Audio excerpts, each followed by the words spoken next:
Hello అండి. అందరికీ నమస్కారం. అందరూ ఎలా ఉన్నారు? Welcome to my YouTube channel Gnanasreni. మనం ఎప్పుడెప్పుడా అని ఎదురు చూస్తున్న డి-త్రిబుల్-ఎస్‌బీ వేకెన్సీ అయితే వచ్చేసింది. అదే అండి Delhi subordinate services selection board నుంచి అసిస్టెంట్ టీచర్ వేకెన్సీస్ రిలీజ్ చేసేశారు. అండ్ దీని గురించిన application details, closing date, educational qualifications, pay scale, eligibility criteria everything మనం ఈ వీడియోలో డిస్కస్ చేద్దాం. ఇప్పటివరకు ఎవరైతే మన ఛానెల్‌ని సబ్స్క్రైబ్ చేసుకోలేదో, అలాగే ఫస్ట్ టైమ్ ఈ ఛానెల్‌ని విజిట్ చేస్తున్న వాళ్ళందరూ సబ్స్క్రైబ్ చేసుకోండి. ఈ వీడియోని ఎండ్ వరకు చూడండి. ఎవరు స్కిప్ చేయకండి. ఎవ్రీథింగ్ డీటెయిల్డ్‌గా మనం ఈ వీడియోలో డిస్కస్ చేద్దాం. మీకు గనక ఈ వీడియో నచ్చినట్లయితే లైక్ చేయండి.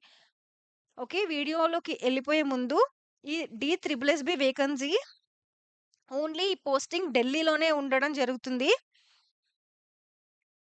ఈ అసిస్టెంట్ టీచర్ వేకెన్సీస్ మొత్తం 1180 వేకెన్సీస్ ఉన్నాయి. అసిస్టెంట్ టీచర్ ప్రైమరీ లెవెల్‌కి ప్రైమరీ అంటే 1-5 క్లాసెస్‌కి టీచింగ్ జేయడానికి అసిస్టెంట్ టీచర్ ప్రైమరీస్ రిలీజ్ చేశారు. ఓన్లీ జాబ్ లొకేషన్ ఢిల్లీలోనే ఉంటుంది. Delhi, NCT of Delhi, autonomous and local బాడీస్‌లో ఉండే స్కూల్స్‌లో వర్క్ జేయడానికి ఈ డి-త్రిబుల్-ఎస్‌బీ నోటిఫికేషన్ అసిస్టెంట్ టీచర్ వేకెన్సీకి రిలీజ్ చేయడం జరిగింది. అలాగే ఏమేం డిపార్ట్మెంట్స్‌లో రిలీజ్ చేశారంటే డైరెక్టరేట్ ఆఫ్ ఎడ్యుకేషన్, అలాగే న్యూ ఢిల్లీ మున్సిపల్ కౌన్సిల్. మున్సిపాలిటీలో ఉన్న స్కూల్స్‌లో, అలాగే ఎడ్యుకేషన్ డైరెక్టరేట్ అంటే లోకల్ బాడీస్‌లో ఉండే స్కూల్స్‌లో కూడా వేకెన్సీస్ ఎన్నున్నాయో ఇప్పుడు చూద్దాం. అండర్ రిజర్వేషన్‌లో 434 వేకెన్సీస్ ఉన్నాయి. ఓబీసీలో 278, ఎస్సీలో 153, ఎస్టీ 62, ఈడబ్ల్యూఎస్ 128 అలాగే టోటల్ వేకెన్సీస్ వచ్చి 1055 వేకెన్సీస్. అలాగే ఇంక్లూజివ్ ఆఫ్ ఫిజికల్లీ ఆహ్, హ్యాండిక్యాప్డ్ అంటే ఇంక్లూజన్ పోస్ట్ కూడా 55 ఉన్నాయి. అలాగే న్యూ ఢిల్లీ మున్సిపల్ కార్పొరేషన్‌లో వచ్చేసి అండర్ రిజర్వేషన్‌లో 68 ఉన్నాయి. ఓబీసీ 28, ఎస్సీ 13, ఎస్టీకి 7, ఈడబ్ల్యూఎస్‌కి 9 అలాగే టోటల్ మున్సిపల్ కౌన్సిల్‌లో మనకి 125 వేకెన్సీస్ ఉన్నాయి. మనం 2 బోర్డ్స్‌ని కలిపి చూసినా 1180 posts which is so many. అంటే ఒక హ్యూజ్ వేకెన్సీ రిలీజ్ అయింది. అండర్ రిజర్వేషన్‌లో కంప్లీట్‌గా 502 ఎవరైతే ఔట్‌సైడ్ ద ఢిల్లీ నుంచి రాస్తున్నారో వాళ్ళందరికీ కేటగరీ ఏది కూడా వర్తించదు. మనం అండర్ రిజర్వేషన్ నుంచి రాసుకోవాలి. వేరే స్టేట్స్ నుంచి రాసేవాళ్ళు ఈ కేటగరీ ఏది వర్తించదు. ఇప్పుడు ఓబీసీ సర్టిఫైడ్ వాళ్ళు, నాన్ క్రీమీ లేయర్ నుంచి తీసుకున్న వాళ్ళు ఓన్లీ ఢిల్లీ వాళ్ళకి మాత్రమే ఈ కేటగరీ చెక్ చేస్తారు. ఔట్‌సైడ్ ద ఢిల్లీ వాళ్ళు కేటగరీ తీసుకోరు. అండర్ రిజర్వేషన్ నుంచి మెరిట్ క్యాండిడేట్స్ లిస్ట్‌లోనే తీసుకుంటారు. అండ్ ఈ అప్లికేషన్ క్లోజింగ్ డేట్ వచ్చేసి 16/10/2025 ఆ రోజు మిడ్‌నైట్ 16థ్ వరకు కూడా లింక్ యాక్టివ్‌గా ఉంటది. ఈలోపే మీరు ఆన్‌లైన్ అప్లికేషన్ అనేది ఫిల్ చేసుకోవాలి. అండ్ డి-త్రిబుల్-ఎస్‌బీ లాస్ట్ ఇయర్ వరకు కూడా ఆఫ్‌లైన్‌లో కూడా అప్లికేషన్స్‌ని తీసుకుంటూ ఉంది. కానీ ఇప్పుడు మాత్రం ఓన్లీ ఆన్‌లైన్ త్రూనే ఆహ్, అప్లికేషన్స్ అనేది తీసుకుంటుంది.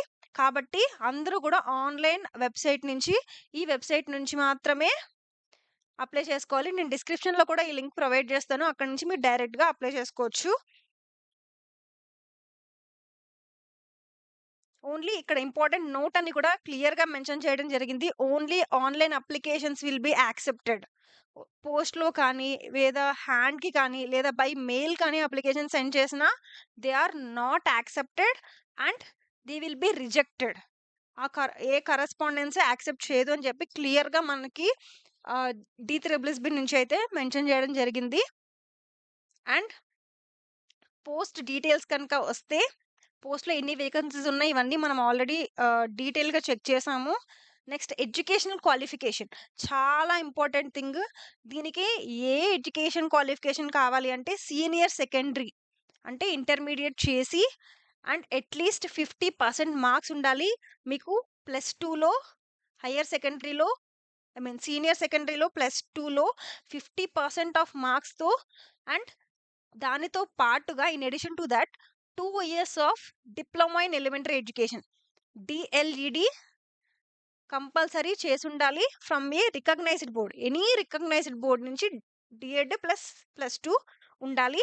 ఆర్ అదే కాకుండా senior secondary with at least 45 marks ఉండి and 2 years of diploma in elementary education in the accordance with NCTE norms and regulations of 2002. NCTE regulation ప్రకారం 45% మార్క్స్ ఉన్నా కూడా సెకండరీ గ్రేడ్ నుంచి దే ఆర్ యాక్సెప్టింగ్. అండ్ అలాగే senior secondary with at least 50% of marks with 4 years of B El Ed. 4 years of B El Ed కూడా they are accepting eligible. Or at least 50% of marks and 2-year diploma in education from a recognized board. Or graduation and 2 years diploma in elementary education. మీరు graduation అంటే plus after intermediate తర్వాత 3 years of graduation చేసిన compulsory elementary ఎడ్యుకేషన్లో diploma చేసి ఉండాలి. If మీరు graduated కానీ మీరు డిప్లొమా ఇన్ ఎలిమెంటరీ ఎడ్యుకేషన్ చేస్తేనే మీరు వ్యాలిడ్. మీరు బిఎడ్ చేసినా కూడా నాట్ ఎలిజిబుల్ ఫర్ దిస్. ఖచ్చితంగా ఎలిమెంటరీ ఎడ్యుకేషన్లోనే మీరు చేసి ఉండాలి. అండ్ దానితో పాటుగా కంపల్సరీగా మీరు సెంట్రల్ టీచర్ ఎలిజిబిలిటీ టెస్ట్, అదే సీటెట్లో క్వాలిఫై అయ్యి ఉండాలి. అప్పుడే eligibility. It's must and should. And మీకు +2లో అది సెకండరీ లెవెల్లో ఇంటర్మీడియట్లో మీకు హిందీ కానీ ఉర్దూ కానీ పంజాబీ కానీ ఇంగ్లీష్ కానీ ఏదైనా సబ్జెక్ట్ మీ సెకండరీ సబ్జెక్ట్గా లేకపోతే ఒక సబ్జెక్ట్ లాగా ఉండాలి. అప్పుడే మీరు ఇవన్నీ eligible. Next relaxation. Age relaxation ఎప్పుడు ఇచ్చారంటే అప్ టు 5% మార్క్స్. ఈ ఎడ్యుకేషన్ క్వాలిఫికేషన్లో ఎస్సీకి, ఎస్టీకి, ఓబీసీకి, పిహెచ్కి వీళ్ళందరికీ అంటే రిజర్వేషన్ లేని వాళ్ళకి కాకుండా రిజర్వేషన్స్ ఉన్న వాళ్ళకి 5% క్వాలిఫైడ్ మార్క్స్లో అకాడమిక్ రిలాక్సేషన్ అనేది ఇవ్వడం జరిగింది. అలాగే క్వాలిఫికేషన్స్ కనుక మనం చూసుకున్నట్లయితే candidates not having essential qualification like CTET లేదు, మీకు లోకల్ టెట్, ఆంధ్ర వాళ్ళకైతే ఆంధ్ర టెట్, తెలంగాణ వాళ్ళకైతే తెలంగాణ టెట్ ఇట్లా ఉండి మేము రాసుకుంటామన్నా కూడా you are not eligible. And graduation చేసి కొంతమంది బిఎడ్ చేసి ఉంటారు, అది బ్యాచులర్ ఆఫ్ ఎడ్యుకేషన్ అవుతుంది కానీ ఎలిమెంటరీ ఎడ్యుకేషన్ కాదు. సో వాళ్ళు కూడా నాట్ ఎలిజిబుల్.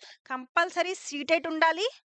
అండ్ అలాగే మనకి డిఎడ్ కూడా, ఐ మీన్ ఎలిమెంటరీ ఎడ్యుకేషన్ అనేది కంపల్సరీ ఉండాలి. బ్యాచులర్స్లో కూడా ఎలిమెంటరీ ఎడ్యుకేషన్ చేసిన వాళ్ళే ఎలిజిబుల్. అండ్ ఏజ్ రిలాక్సేషన్ కూడా మనం ఒకసారి డిస్కస్ చేద్దాం.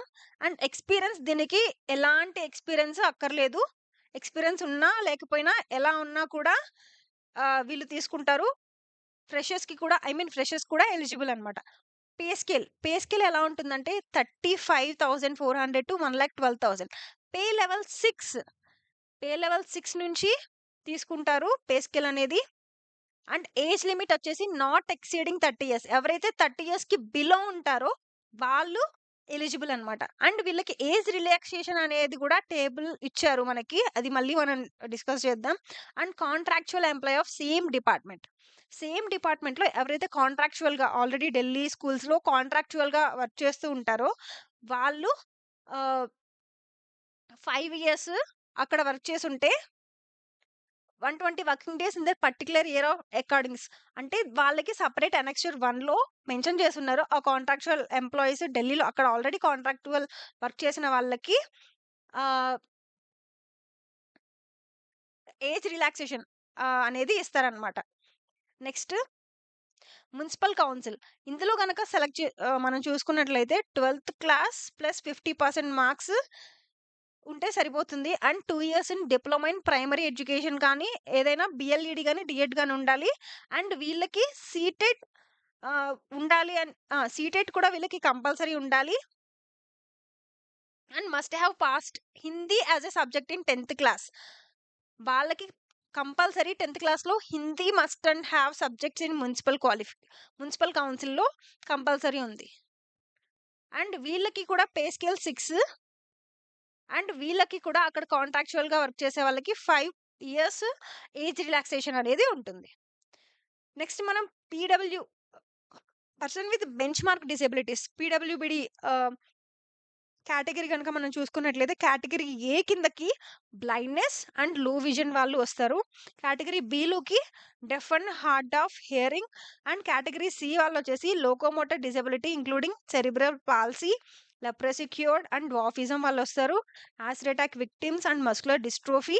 అండ్ కేటగిరీ డీలోకి వచ్చేసి autism, intellectual disability, specific learning disability, mental illness వీళ్ళందరూ కేటగిరీ డీకొస్తారు. కేటగిరీ ఈలో multiple disabilities from among us persons under clauses A and D. ఈ ఏకి, డీకి రిలేటెడ్‌లో ఈ రెండిటికి ఉన్న డెఫ్ అండ్ బ్లైండ్‌నెస్‌కి మధ్యలో ఉన్న వాళ్ళు కేటగిరీ ఈలోకొస్తారు. అండ్ వీళ్ళకి కంపల్సరీ ఒక పర్సెంటేజ్ ఇదంతా ఉంటుంది. అది చూసుకొని అప్లై చేసుకొని పీడబ్ల్యూడీ ఎవరైనా క్యాండిడేట్స్ ఉంటే. అండ్ ఎలిజిబిలిటీ క్రైటీరియాకొస్తే చాలా చాలా important. Candidate must be citizen of India. Candidate compulsory Indian citizen అయి ఉండాలి. అండ్ ఇన్ టర్మ్స్ ఆఫ్ ఏజ్‌లోను, ఎడ్యుకేషనల్ క్వాలిఫికేషన్‌లోను, ఎక్స్‌పీరియన్స్‌లోను అండ్ రిక్రూట్‌మెంట్ రూల్స్ అన్నీ కూడా కరెక్ట్‌గా అప్లై అవుతూ చేసుకుంటూ ఉండాలి. అప్పుడే మీ నోటిఫికేషన్ అనేది వాలిడ్‌గా తీసుకుంటారు. మీరు అప్లికేషన్ చేసినా కూడా వాలిడిటీగా వాళ్ళవన్నీ చెక్ చేసుకొని రిక్రూట్‌మెంట్ రూల్స్ అన్నీ ఫాలో చేసి ఒబే చేస్తేనే మీ అప్లికేషన్ అనేది ఫర్దర్‌గా వాళ్ళు కన్సిడర్ చేస్తారు. And educational qualification and age and experience are stipulated in advertisement shall be determined as. And ఇదంతా కూడా బిఫోర్ 16/10/2025 లోపే ఉండాలి. ఆల్రెడీ ఎవరైతే కాంట్రాక్చువల్‌గా చేస్తున్నారో వాళ్ళకి వాళ్ళు చెప్పిన డేట్ వరకు మాత్రమే, ఈ డేట్ లోపు మాత్రమే వాళ్ళకి ఏజ్ రిలాక్సేషన్ కానీ, ఎక్స్‌పీరియన్స్ కానీ, వాళ్ళ ఎడ్యుకేషన్ క్వాలిఫికేషన్ కానీ, ఆల్రెడీ ఇప్పుడు డీఎడ్ పర్స్యూ చేస్తూ ఉన్నారు. లేదంటే సీటెట్ కానీ, ఏదైనా కానీ ఇందులో ఉంటే అది కంప్లీట్ అయిపోయి ఉండాలి కంపల్సరీగా. వాళ్ళు ఇప్పుడు పర్స్యూ చేస్తూ సెకండ్ ఇయర్‌లో ఉంటూ ఇంకో 1 మంత్‌లో అయిపోతుంది. ఇలా వాళ్ళు కన్సిడర్ చేయరు. వాళ్ళ సర్టిఫికేషన్ అనేది ముందే ఈ డేట్ ముందే వచ్చేసేసి ఉండాలి. అప్పుడే వాళ్ళు ఎలిజిబుల్ అనమాట. And next how to apply. ఎలా అప్లై చేసుకోవాలనే విషయం మనం ఇప్పుడు చూద్దాం. బిఫోర్ సబ్మిటింగ్ ఆన్‌లైన్ ఎవరైతే ఆన్‌లైన్ అప్లికేషన్ సబ్మిట్ చేద్దాం అనుకుంటారో వాళ్ళు ముందుగా డీత్రిపుల్ఎస్‌బి పోర్టల్ ఉన్న ఈ అఫీషియల్ వెబ్‌సైట్‌లోకి ఎళ్ళిపోవాలి. ఎళ్ళిపోయి అందులో ఫస్ట్ మనం రిజిస్ట్రేషన్ జేసుకోవాలి. ఇందులో ఎలా అప్లై చేయాలి? ఎలా రిజిస్టర్ చేసుకోవాలి? ఎలా ఫిల్ చేసుకోవాలి? తర్వాత ఎలా అప్లై చేయాలి? ఎలా ఫీ పే చేయాలి? ఎవ్రీథింగ్ మనం ఒక సెపరేట్ వీడియో చేసుకొని అందులో క్లియర్‌గా ఎక్స్‌ప్లెయిన్ చేసుకుందాం. అండ్ దీనికి ఒక రిజిస్ట్రేషన్ తర్వాత ఒక యూజర్ ఐడీ, పాస్వర్డ్ జనరేట్ అవుతుంది. దాని త్రూ మనం డీ3+బీ పోర్టల్‌లో క్యాండిడేట్ లాగిన్ అయ్యి, ఆ తర్వాత మనం అప్లై చేసుకోవాలనమాట. ఎలా అప్లై చేసుకోవాలి? ఎలా ఫీ పే చేయాలి? ఎవ్రీథింగ్ మనం నోటిఫికేషన్ ఓపెన్ అయిన తర్వాత డీటెయిల్‌గా ఇంకొక సెపరేట్ వీడియో చేసుకుందాం. And candidates apply through online website only. 17 నుంచి మనకి స్టార్ట్ అవుతుంది. అప్పటి నుంచి మనం చేసుకుందాం. నేను డీటెయిల్ వీడియో అనేది మీకు అప్లోడ్ చేస్తాను. అండ్ నెక్స్ట్ మనం ఇంపార్టెంట్ థింగ్ అప్లికేషన్ ఫీజ్‌లోకి వస్తే మోడ్ ఆఫ్ పేమెంట్ ఎలా చేయాలి? అప్లికేషన్ ఫీజ్ ఎంతుంటుంది అని చెప్పి చూసుకుంటే ఓన్లీ రూ. 100. అప్లికేషన్ ఫీజ్ అనేది రూ. 100 ఉంది. And women candidates and candidates belonging to SC ఓకేనా? ఆల్ ద వుమెన్ క్యాండిడేట్స్‌కి అండ్ ఎస్‌సి, ఎస్‌టి, పీడబ్ల్యూబీడీ, ఎక్స్ సర్వీస్‌మెన్ కేటగిరీ వీళ్ళందరికీ ఫీజ్ ఎగ్జంప్షన్. వీళ్ళెవ్వరూ ఫీ పే చేయక్కర్లేదు. రూ. 1 కూడా ఫీ పే చేయక్కర్లేదు. And ex servicemen who have already secured employment in civil side under central government are not eligible for fee concession. వీళ్ళు ఎవరైతే ఉన్నారో వీళ్ళకి ఫీ కన్సెషన్ లేదు. అంటే వీళ్ళు ఖచ్చితంగా ఫీ పే చేయాలన్నమాట. ఓకేనా? ఆల్రెడీ ఎవరైతే బెనిఫిట్స్ పొందుతూ ఉన్నారో రిజర్వేషన్ త్రూ వాళ్ళు ఫర్ ది రీఎంప్లాయ్‌మెంట్ కోసమైతే ఎవరైతే ట్రై చేస్తున్నారో వాళ్ళకి ఈ ఫీ కన్సెషన్ అనేది నాట్ ఎలిజిబుల్. వాళ్ళైతే ఫీ పే చేసే ఈ ఎగ్జామినేషన్ త్రూ వెళ్ళాలి. వుమెన్ క్యాండిడేట్స్‌కి కంప్లీట్‌గా zero payment. Zero application fees. అంటే ఎవరైతే ఆహ్, పే చేయాల్సి ఉన్నారో మేల్ క్యాండిడేట్స్ ఎస్సీ, ఎస్టీ కాకుండా బీసీ కేటగిరీ, ఈడబ్ల్యూఎస్ కేటగిరీ ఎవరైతే వీళ్ళున్నారో వీళ్ళు మాత్రం ఎస్‌బీఐ ఈపే ద్వారా మాత్రమే ఫీ పే చేయాలి. Other mode of payment shall not be accepted and they will not consider. And ఆ ఫీ పే చేసినా కూడా వాళ్ళు కన్సిడర్ చేయరు. అప్లికేషన్ ఫీ ఒకసారి పే చేస్తే it will not be refunded in any under circumstances. So, మీరు ఎప్పుడైతే ఫీ పేమెంట్ చేద్దాం అనుకుంటున్నారో ఒకసారి గో త్రూ ది వెబ్‌సైట్ వెళ్లి మంచిగా డీటెయిల్‌గా చెక్ చేసుకొని ఆ తర్వాత ఫీ పే చేయండి. ఓకేనా? Next examination scheme. ఎగ్జామ్ ఎలా ఉంటుంది అని చెప్పి ఎన్ని రౌండ్స్ ఉంటుంది? ఎగ్జామ్‌లో ఎలా ఉంటుంది అని చెప్పి మనం చూసుకుందాం. ఎగ్జామినేషన్ స్కీమ్ ఎట్లా ఉంటుందంటే ఇది only one tier examination for the post of assistant teacher. Assistant teacher మామూలుగా మనకి సెంట్రల్ గవర్నమెంట్ అంటే టైర్ 1, టైర్ 2, టైర్ 3 ఇలా లెవెల్స్ ఉంటాయి. కానీ ప్రైమరీ అసిస్టెంట్ టీచర్‌కి మనకి ఓన్లీ వన్ టైరే ఉంటుంది. అది కూడా ఎలా ఉంటుందనేది మనం ఒకసారి చూద్దాం. టైర్ 1లో టెక్నికల్ టీచింగ్ ఉంటుంది. అండ్ ఇది 2 అవర్స్ ఆఫ్ ఎగ్జామినేషన్. 200 క్వెషన్స్ ఉంటాయి. అండ్ మార్క్స్ కూడా 200 and grand total negative marking ఏది లేదు. డిస్క్రిప్షన్‌లో కూడా ఏం మార్క్స్ లేవు. Grand total 200 marks exam. ఓకేనా? టెక్నికల్ అండ్ టీచింగ్ రౌండ్ ఉంటుంది. ఫస్ట్ సెక్షన్ ఏలో ఏముంటుందంటే MCQs. All are MCQs. General intelligence and reasoning ability. మీరేం టెన్షన్ పడక్కర్లేదండి. మీరు కేవీకి కానీ లేదంటే వేరే వేరే సెంట్రల్ గవర్నమెంట్ టీచింగ్ ఎగ్జామ్స్ గాని ఎప్పుడైనా ప్రిపేర్ అయ్యి ఉంటే మీకు చాలా ఈజీ ఉంటుంది. సేమ్ సిలబస్ కేవీ సిలబస్ లానే ఉంటుంది. మీరేం టెన్షన్ పడక్కర్లేదు. ఒకసారి నేను ఒకసారి చూద్దాం సిలబస్ ఏముంటుందో. 2 సెక్షన్స్ ఉన్నాయి. Section A and section B. Section ఏలో 100 మార్క్స్‌కి ఉంటుంది. 100 క్వెషన్స్ ఉంటాయి. ఎట్లా ఉంటుందంటే general intelligence and reasoning ability ఉంటుంది. జనరల్ అవేర్‌నెస్ ఉంటుంది. అర్థమెటిక్ అండ్ న్యూమరికల్ ఎబిలిటీ ఉంటుంది. అలాగే ఇంగ్లీష్ లాంగ్వేజ్ అండ్ కాంప్రహెన్షన్, అలాగే హిందీ లాంగ్వేజ్ అండ్ కాంప్రహెన్షన్ ఉంటుంది. ఓకేనా? ఇవి డి3+బి సెక్షన్ ఏలో అన్ని ఎంసీక్యూస్ క్వెషన్స్ ఉంటాయి. అండ్ సెక్షన్ బిలో కూడా ఎంసీక్యూసే ఉంటాయి. Of 1 mark each. Section B మొత్తం ఎన్‌సిటిఈ కరిక్యులమ్. అంటే టీచింగ్ మెథడాలజీ. ఇక్కడ మొత్తం మనకి పెడగాగీ ఉంటుందండి. సెక్షన్ బి మొత్తం పెడగాగీ ఉంటుంది. సెక్షన్ ఏ మొత్తం జనరల్‌గా ఉంటుంది. లాంగ్వేజెస్ ఉంటుంది. అర్థమెటిక్ అండ్ న్యూమరికల్ ఎబిలిటీ ఉంటుంది. కానీ సెక్షన్ బి మొత్తం మనకి చూసుకున్నట్లయితే పెడగాగీ, సీడీపీ, సైకాలజీ ఎవ్రీథింగ్ మనకి ఇక్కడే ఉంటుంది. ఓకేనా? ఇది మనం మన ఛానెల్‌లో డీటెయిల్‌గా ఎవ్రీ సబ్జెక్ట్ గురించి ఎవ్రీ డీటెయిల్ మనం డిస్కస్ చేద్దాం. సెపరేట్ వీడియోస్ చేసుకుందాం. ఓకే. అది 200 మార్క్స్‌కి. And each question, each mark, every question MCQ question, multiple choice question ఎక్కడా కూడా మీకు నెగెటివ్ మార్కింగ్ అనేదే లేదు.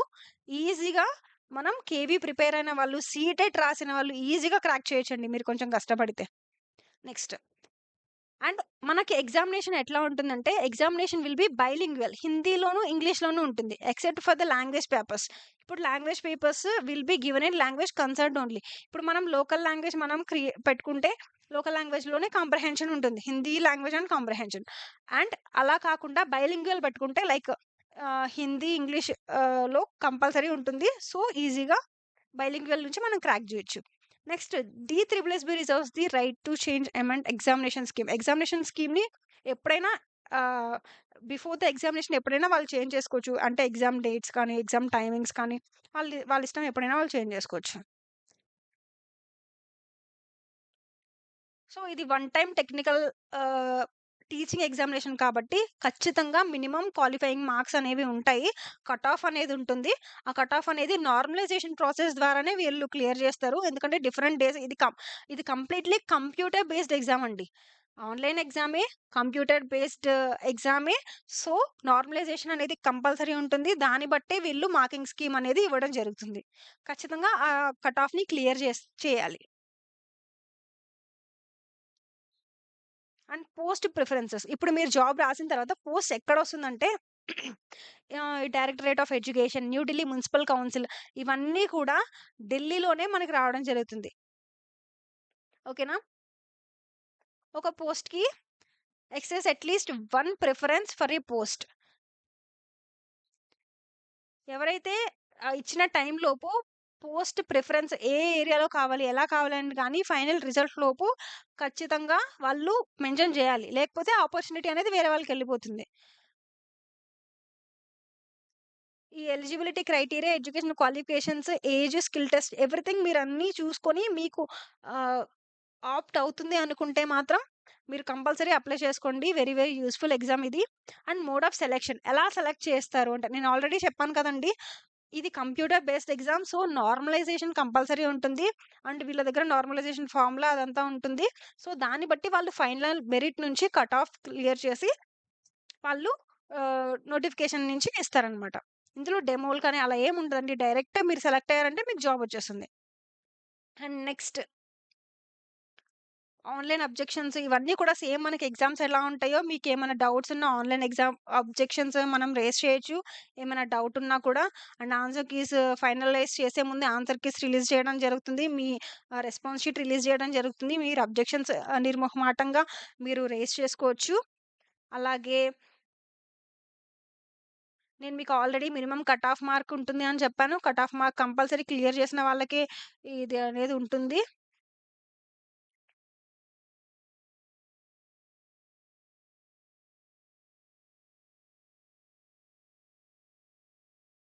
నెక్స్ట్ షార్ట్ లిస్టింగ్ ఇదంతా అయిపోయిన తర్వాత మీకు వెరిఫికేషన్ అనేది జరుగుతుంది. వెరిఫికేషన్ కోసం కంపల్సరీ మీరక్కడికెళ్లి సర్టిఫికేషన్, వెరిఫికేషన్ ఇదంతా చేసుకోవాలి.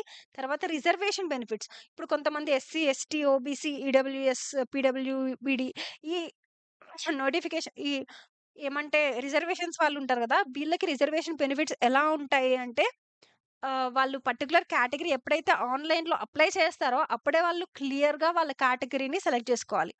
ఒకసారి మీరు క్లియర్ చేసేసిన తర్వాత అప్లై చేసేసిన తర్వాత మళ్ళీ మీరు కేటగరీ చేంజ్ చేసుకునే ఆప్షన్ లేదు. కాబట్టి మీరు ముందుగానే మీ కేటగరీని డీటెయిల్‌గా అప్లికేషన్ చెక్ చేసుకొని ఫిల్ చేయండి. And board makes selection of candidates reservation policy బట్టే వీళ్ళు క్లియర్ చేస్తారు. And cut off date, closing date గూడా వీళ్ళు క్లియర్‌గా మెన్షన్ చేస్తారు కాబట్టి దాని త్రూనే మీరు ఫాలో అయ్యి చేయాలి. అండ్ ఓబీసీ క్యాండిడేట్స్ ఎవరైతే ఉన్నారో వాళ్ళు ఢిల్లీ క్యాండిడేట్స్‌కి మాత్రమే రిజర్వేషన్ అనేది ఆప్ట్ అవుతుంది. బయట candidates out of the throughout India ఎవరైనా అప్లై చేయొచ్చు. కానీ ఔట్‌సైడ్ ది ఢిల్లీ వాళ్ళు ఎవరైతే చేస్తారో వాళ్ళకి OBC will not treated as వాళ్ళు అన్‌రిజర్వ్డ్ క్యాండిడేట్ గాని వాళ్ళు ట్రీట్ చేస్తారనమాట. ఓబీసీ ఔట్‌సైడ్ క్యాండిడేట్స్‌ని they will treat as unreserved candidate. They must apply under unreserved category only. OBC వాళ్ళు ఎవరైతే ఉంటారో వాళ్ళు కంపల్సరీ అండర్ రిజర్వేషన్ కేటగరీలోనే అప్లై చేసుకోవాలి. ఓన్లీ ఢిల్లీ నుంచి వాళ్ళకి సర్టిఫికేట్ ఓబీసీ సర్టిఫికేట్ తీసుకుంటే, ఢిల్లీ గవర్నమెంట్ నుంచి ఓబీసీ సర్టిఫికేట్ తీసుకుంటే మాత్రమే వాళ్ళు ఢిల్లీ గవర్నమెంట్‌లో ఓబీసీకి అప్లై అవుతారు. లేదు బయట సైడ్ నుంచి ఓబీసీ వాళ్ళందరూ అండర్ రిజర్వేషన్ కేటగరీలోనే వస్తారు. మిగిలిన ఎస్సీ కేటగరీ, ఎస్టీ కేటగరీ వాళ్ళందరూ వాళ్ళ కేటగరీలో చేసుకోవచ్చు. కొన్ని ఓబీసీ క్యాండిడేట్స్‌కి మాత్రమే అబ్జెక్షన్ ఉంది. ఓకే. అండ్ వాళ్ళు ఎప్పుడు అప్లై చేసుకోవాలి అది కూడా ఆళ్ళు ఢిల్లీ వాళ్ళు ఇదంతా చెక్ చేసుకొని చేయాలి. అండ్ ఓన్లీ వీళ్ళు 2 సర్టిఫికేట్స్ మాత్రమే కాస్ట్ సర్టిఫికేట్ అప్లై చేసేటప్పుడు చేస్తున్నారు. అండ్ ఓబీసీ ఢిల్లీ సర్టిఫికేట్ ఉన్న వాళ్ళు మాత్రమే అది కూడా ఢిల్లీ రెవెన్యూ డిపార్ట్‌మెంట్ వాళ్ళు ఇచ్చిన వాళ్ళు మాత్రమే వీళ్ళు తీసుకుంటున్నారు. Otherwise they are not accepting. అంటే ఎవరైతే ఇప్పుడు 2 టైమ్స్ లాగా అప్లై చేస్తారు కదా! ఎస్సీ వాళ్ళు ఆహ్, ఎస్సీ క్యాండిడేట్ ఎవరికైనా పోస్టొచ్చింది. కానీ వాళ్ళకి మెరిట్ లిస్ట్‌లో కట్ ఆఫ్ గనక క్లియర్ చేస్తే వాళ్ళు అన్‌రిజర్వ్డ్ కేటగరీలోనే మెరిట్ లిస్ట్‌లో సెలెక్ట్ అవుతారు. వాళ్ళకప్పుడు ఎస్సీ కేటగరీ రిజర్వేషన్ అనేది ఆప్ట్ అవ్వదు. వాళ్ళకి అండర్ రిజర్వేషన్ కిందనే పోస్టింగ్ అనేది ఇవ్వడం జరుగుతుంది. And age relaxation. ఆల్రెడీ మనం అనుకున్నాం కదా! ఏజ్ రిలాక్సేషన్ ఎలా ఉంటుందో చూద్దామని. ఎస్సీ, ఎస్టీ వాళ్ళకి 30కి already 30 is the age limit. 30కి మించి ఇంకా 5 ఇయర్స్ ఉన్నా గూడా అంటే 35 ఇయర్స్ వాళ్ళు కూడా ఎస్సీ, ఎస్టీ వాళ్ళు ఎలిజిబుల్. అండ్ ఓబీసీ వాళ్ళకి 33 ఇయర్స్ వరకు ఎలిజిబుల్. పీడబ్ల్యూడీ, యూఆర్, ఈడబ్ల్యూఎస్ వాళ్ళకి 10% అనేది ఏజ్ రిలాక్సేషన్ ఇచ్చారు. అంటే 40 ఇయర్స్ వరకు కూడా వీళ్ళు అప్లై చేసుకోవచ్చు. And PWD plus SC, ST వాళ్ళైతే 45 ఇయర్స్ వరకు వీళ్ళు అప్లై చేసుకోవచ్చు. అండ్ పీడబ్ల్యూడీ ప్లస్ ఓబీసీ వాళ్ళైతే వీళ్ళు 43 ఇయర్స్ వరకు ఏజ్ వాళ్ళు కూడా అప్లై చేసుకోవచ్చనమాట ఈ పోస్ట్‌కి. ఇది extension of age concession. And departmental candidate ఎవరైతే రెగ్యులర్ సర్వీస్‌గా డి3+బి సర్వీసెస్‌లో ఉన్నారో వాళ్ళు ఈ పోస్ట్‌కి గనుక అప్లై చేసుకోవాలి అనుకుంటే వీళ్ళు up to 5 years for group B posts. అంటే గ్రూప్ బి కింద వీళ్ళు ఆ క్యాడర్‌లో వీళ్ళు అలైన్ అయ్యి సెకండ్ క్యాడర్ కింద వీళ్ళొస్తారనమాట. దానికి వీళ్ళు సెపరేట్ అనెక్షన్ నుంచి వీళ్ళు పోస్టింగ్ తీసుకోవాలి. Next military service. ఎవరైతే మిలిటరీ సర్వీస్‌లో ఉన్నారో వాళ్ళకి ప్లస్ 3 ఇయర్స్ వరకు కూడా అంటే 55 years. Up to the age of 55 years వరకు కూడా వీళ్ళకి ఏజ్ రిలాక్సేషన్ అనేది ఉంటుందనమాట. అండ్ మీరు రిక్రూట్‌మెంట్ రూల్స్‌కి వస్తే